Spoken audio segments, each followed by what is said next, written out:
भारत के chief justice B R. Gavai की मां कमलताई गवई जल्द ही राष्ट्रीय स्वयंसेवक संघ के कार्यक्रम में शामिल होने वाली हैं। यह इवेंट 5 अक्टूबर को अमरावती में होने वाला है, जहां कमलताई को मुख्य अतिथि के तौर पर बुलाया गया है। दूसरी तरफ 2 अक्टूबर को दशहरा के मौके पर नागपुर में होने वाले आरएसएस के एक और बड़े आयोजन में पूर्व राष्ट्रपति रामनाथ कोविंद मुख्य अतिथि होंगे।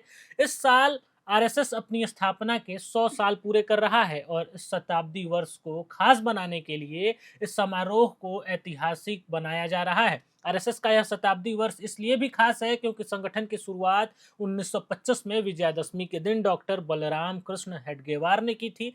हर साल संघ विजयादशमी पर अपना स्थापना दिवस धूमधाम से मनाता है। इस बार का आयोजन और भी खास होने वाला है क्योंकि इसमें पूर्व राष्ट्रपति जैसे बड़े शख्सियत शामिल हो रहे हैं। रामनाथ कोविंद आरएसएस के किसी कार्यक्रम में मुख्य अतिथि बनने वाले दूसरे पूर्व राष्ट्रपति हैं।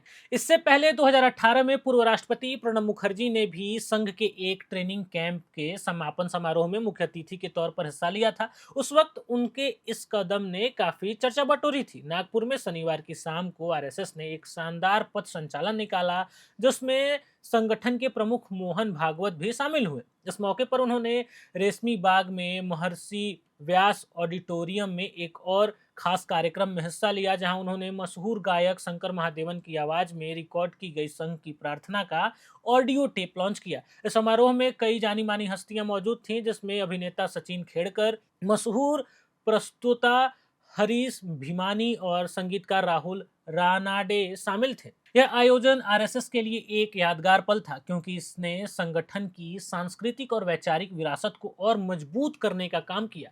आरएसएस के इन आयोजनों से यह साफ है कि संगठन अपने 100 साल के सफर को बड़े स्तर पर मना रहा है। कमलताई गवई का अमरावती में मुख्य अतिथि बनना इस बात का प्रतीक है कि आरएसएस समाज के हर वर्ग को जोड़ने की कोशिश कर रहा है। वहीं रामनाथ कोविंद जैसे सम्मानित व्यक्ति का शामिल होना संगठन की समाज में गहरी पैठ और प्रभाव को दर्शाता है। विजयादशमी का त्यौहार आरएसएस के लिए हमेशा से खास रहा है। इस दिन संगठन की स्थापना भी हुई थी, जैसा कि हमने पहले ही बताया, और हर साल इस मौके पर बड़े स्तर पर कार्यक्रम आयोजित किए जाते हैं। इस बार का शताब्दी समारोह इस मायने में और भी खास है क्योंकि यह संगठन के लंबे और प्रभावशाली इतिहास को सेलिब्रेट करने का मौका है।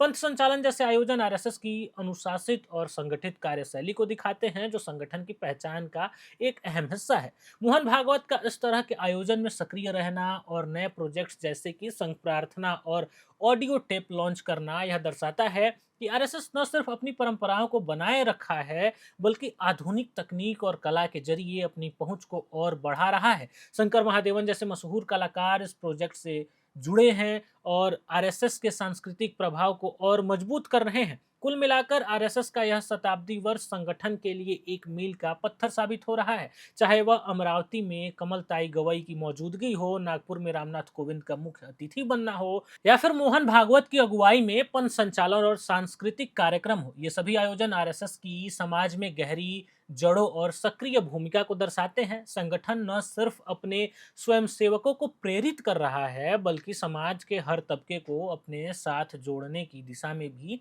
काम कर रहा है। तो अभी के इस रिपोर्ट में इतना ही। मेरे साथ कैमरे के पीछे मौजूद हैं हमारी साथी रश्मि। मैं आदर्श मिलूंगा आपसे अगले वीडियो में। तब तक के लिए देखते रहिए एयर नाउ।